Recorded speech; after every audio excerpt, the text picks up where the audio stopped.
नमस्कार दोस्तों, स्वागत है आपका 2 सितंबर 2023 आपकी अपनी फूल पत्ती वाली क्लास में, जिसमें चर्चा करेंगे रोज की तरह करंट अफेयर से जुड़े 10 महत्वपूर्ण सवाल जो आपकी प्रतियोगी परीक्षाओं के लिए काफी महत्वपूर्ण होने वाले हैं। दोस्तों, यदि आपने हमारे पिछले करंट अफेयर के वीडियोज नहीं देखे हैं तो वो भी आप जरूर से देखें, जिसका लिंक इस वीडियो के नीचे कमेंट सेक्शन में मिल जाएगा। दोस्तों, वीडियो के लास्ट में जो कल के 10 क्वेश्चन हैं हम उनका भी रिविजन करने वाले हैं, इसलिए आप वीडियो को लास्ट तक जरूर देखें। वीडियो काफी इंपॉर्टेंट होने वाला है।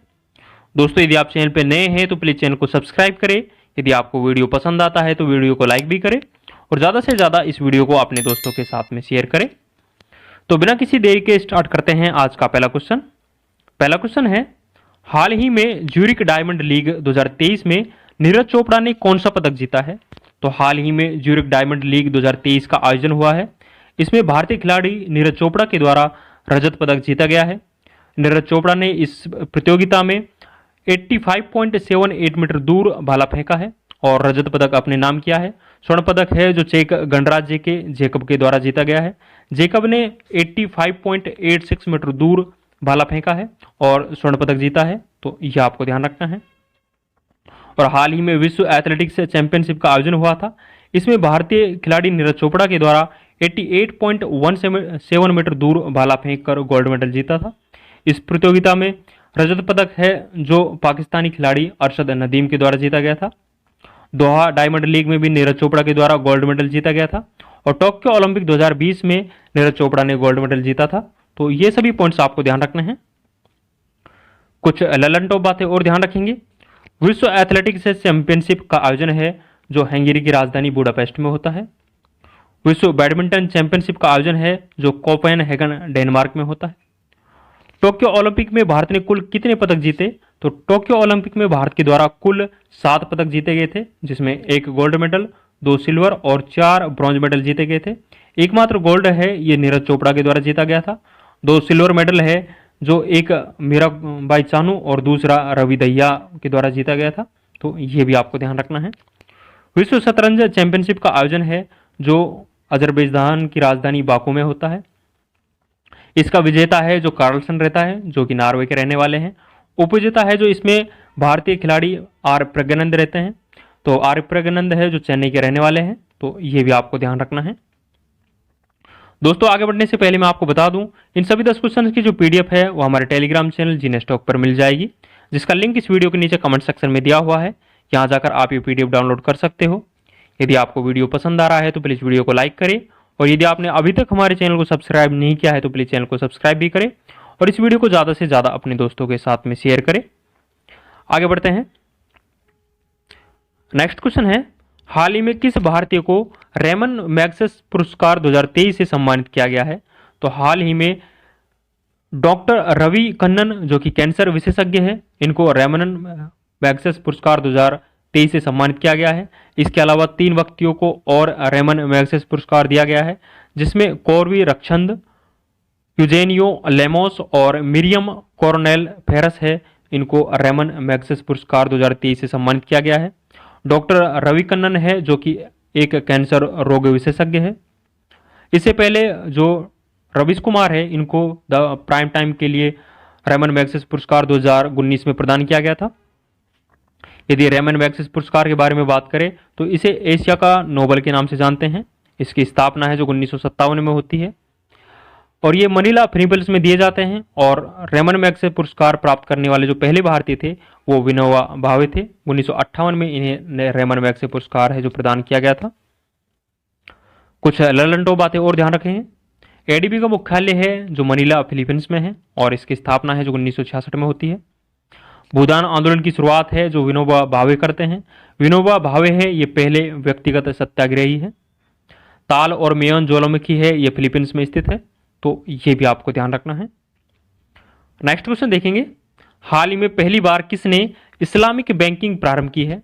तो हाल ही में पहली बार इस्लामिक जो बैंकिंग है ये रूस देश के द्वारा प्रारंभ की गई है।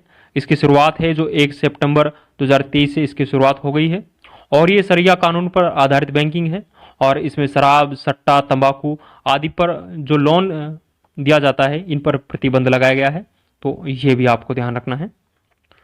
कुछ ललन टॉप बातें और ध्यान रखेंगे। लाख बख्श की उपाधि है ये कुतुबुद्दीन ऐबक को प्रदान की गई थी। घोड़ा दागने और सैनिकों को हुलिया लिखने की जो प्रथा है ये अलाउद्दीन खिलजी ने प्रारंभ की थी और अलाउद्दीन खिलजी के द्वारा ही बाजार नियंत्रण प्रणाली प्रारंभ की गई थी। रहला पुस्तक के जो लेखक थे वो इब्न बतूता थे। ये मोरक्को देश के रहने वाले थे और आपको बताना है कि जो इब्न बतूता है ये किसके शासनकाल में भारत आता है, तो इसका आंसर आप कमेंट सेक्शन में जरूर बताएं। एकता प्रणाली की शुरुआत है ये इल्तुतमिश के द्वारा की जाती है और तुर्कान ए चहलगानी और दल चालीसा की स्थापना भी इल्तुतमिश के द्वारा की जाती है। नेक्स्ट क्वेश्चन है, हाल ही में नाइजर के बाद किस अफ्रीकी देश में सेना ने तख्ता पलट किया है? तो हाल ही में जो गैबोन देश है इसमें सेना के द्वारा तख्ता पलट कर दिया गया है। गैबोन की राजधानी है जो लिबरविले है और इससे पहले जो नाइजर देश है इसमें भी सेना के द्वारा तख्ता पलट किया गया था। कुछ ललनटो बातें और ध्यान रखेंगे जिसमें कुछ देशों की राजधानी है। दक्षिण अफ्रीका महाद्वीप के जो देश है इनकी राजधानी के बारे में जिक्र किया गया है, जैसे युगांडा की राजधानी है जो कंपाला है, मोरक्को की राजधानी है जो रबात है, नामीबिया की राजधानी है जो विंडहोक है, नाइजीरिया की जो राजधानी है ये अबूजा है, सूडान की राजधानी खार्तूम है, तंजानिया की राजधानी है जो दोदोमा है, जिम्बाब्वे की राजधानी है जो हरारे है, मिस्र की राजधानी कोहिरा है, इथोपिया की अदीस अबाबा है और केन्या की राजधानी है जो नैरोबी है और यूएनडीपी का जो हेडक्वार्टर है वो नैरोबी केन्या में स्थित है। यूएनईपी का जो हेडक्वार्टर है वो नैरोबी केन्या में है। दक्षिण सूडान की राजधानी है जो जुबा है, तो ये भी आपको ध्यान रखना है। नेक्स्ट क्वेश्चन देखेंगे, हाल ही में रेलवे बोर्ड की पहली महिला मुख्य कार्यकारी अधिकारी और अध्यक्ष किसे नियुक्त किया गया है? तो हाल ही में रेलवे बोर्ड की पहली महिला सीईओ और अध्यक्ष है जो जया वर्मा सिन्हा को नियुक्त किया गया है। यह इस पद पर अगस्त 2024 तक बनी रहेगी। इन्हें अनिल कुमार लोहाटी के स्थान पर नियुक्त किया गया है, तो यह आपको ध्यान रखना है। यह रेलवे बोर्ड की पहली महिला सीईओ और अध्यक्ष है। यदि रेलवे बोर्ड के बारे में बात करें तो रेलवे बोर्ड की स्थापना है जो 1905 में रॉबर्टसन आयोग की सिफारिश से की जाती है। रेल बजट को आम बजट से अलग है जो एकवर्थ आयोग की सिफारिश से किया गया था और दोबारा से इसको एक किया गया था। जो रेल बजट को और आम बजट को एक ही किया गया था, मतलब इनका जो विलय किया गया था, ये देवरो जो आयोग है इसकी जो देवरो समिति है इसकी सिफारिश से किया गया था साल 2017 में, तो ये भी आपको ध्यान रखना है। कुछ ललनटो बातें और ध्यान रखेंगे, आकाशवाणी और समाचार सेवा प्रभार की प्रधान महानिदेशक है जो हाल ही में डॉक्टर वसुधा गुप्ता को बनाया गया है। पाकिस्तान में भारतीय उच्चायोग की पहली महिला डी अफियर है, ये गीतिका श्रीवास्तव को बनाया गया है। पहली महिला मुख्य चुनाव आयुक्त है ये रमा देवी थी, तो ये आपको ध्यान रखना है। राष्ट्रीय महिला आयोग की पहली अध्यक्ष है ये जयंती पटनायक है, हाल ही में इनका निधन हो गया है इसलिए काफी इंपॉर्टेंट हो जाती है।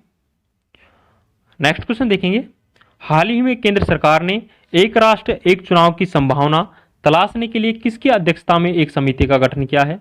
तो हाल ही में केंद्र सरकार के द्वारा एक राष्ट्र एक चुनाव की संभावना तलाशने के लिए रामनाथ कोविंद जो कि पूर्व राष्ट्रपति है इनकी अध्यक्षता में एक समिति का गठन किया है। कुछ ललनटो बातें और ध्यान रखेंगे, चुनाव आयोग की स्थापना है जो 25 जनवरी 1950 को होती है। 25 जनवरी को राष्ट्रीय मतदाता दिवस के रूप में सेलिब्रेट किया जाता है। राज्य निर्वाचन आयोग है, इसमें ग्राम पंचायतों का जो निर्वाचन है वो 243 के तहत किया जाता है, मतलब जो ग्राम पंचायतों का निर्वाचन है 243 के में है और नगर पालिका का जो निर्वाचन है वो 243 जेड ए में है।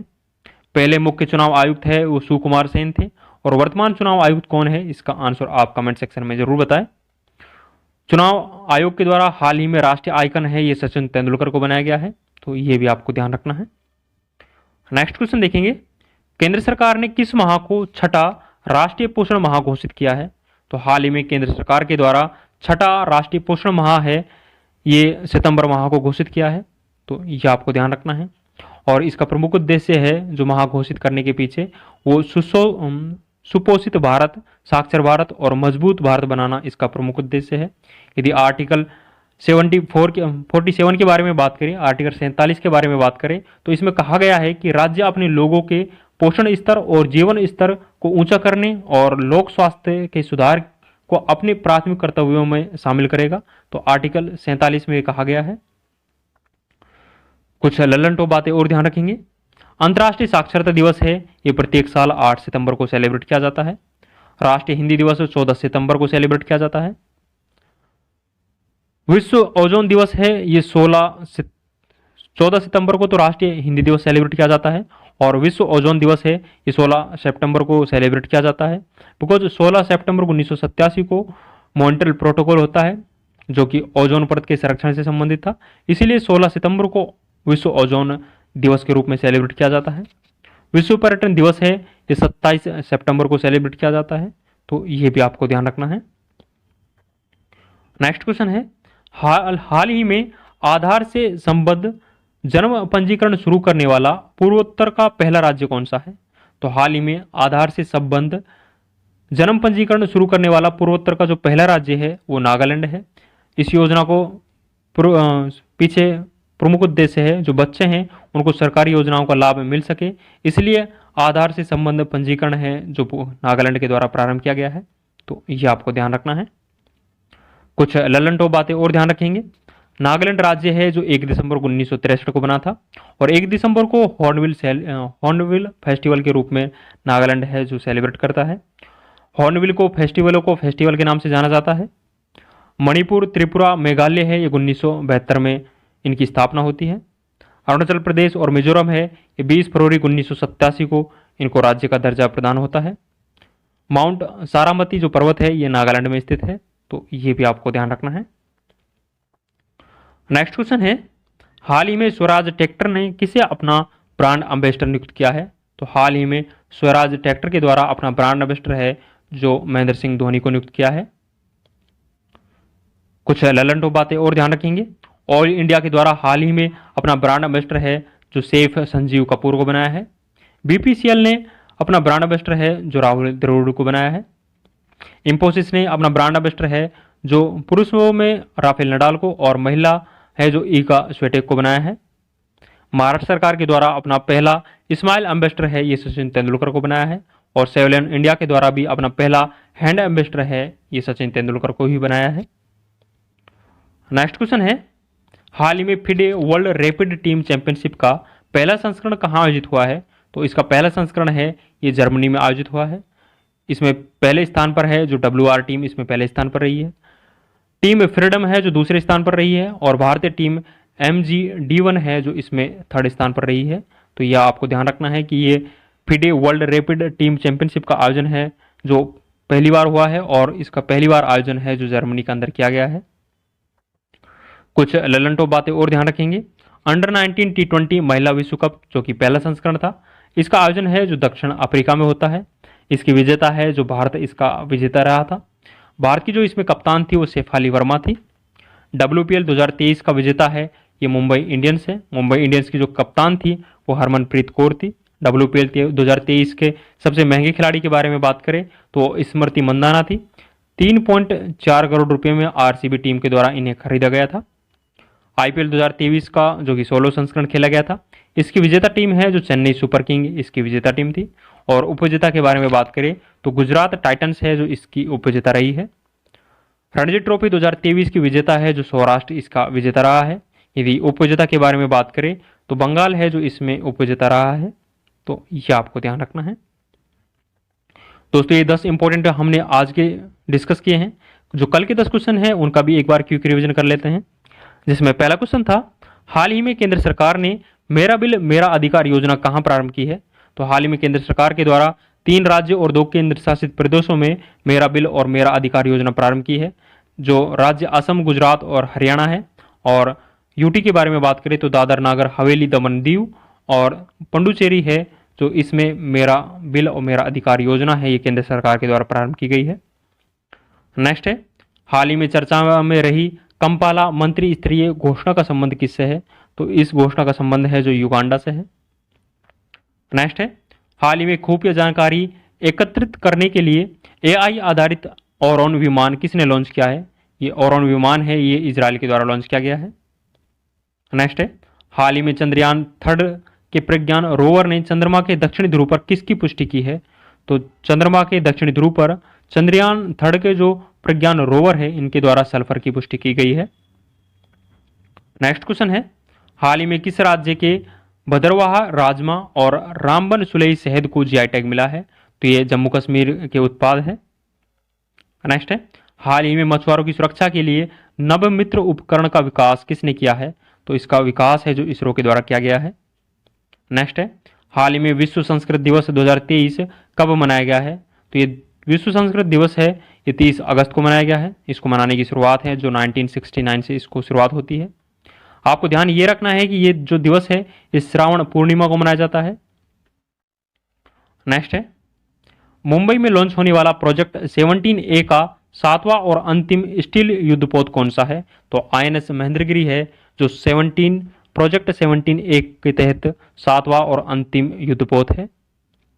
नेक्स्ट है, किस देश में मूल निवासियों को संविधान में अधिकार देने हेतु ऐतिहासिक राष्ट्रीय जनमत संग्रह वॉइस टू पार्लियामेंट आयोजित किया गया है? तो वॉइस टू पार्लियामेंट है ये ऑस्ट्रेलिया में आयोजित किया गया है।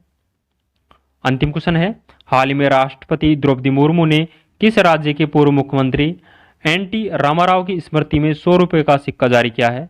तो आंध्र प्रदेश के मुख्यमंत्री NT रामाराव की स्मृति में भारतीय राष्ट्रपति द्रौपदी मुर्मू के द्वारा 100 रुपये का सिक्का है ये जारी किया गया है।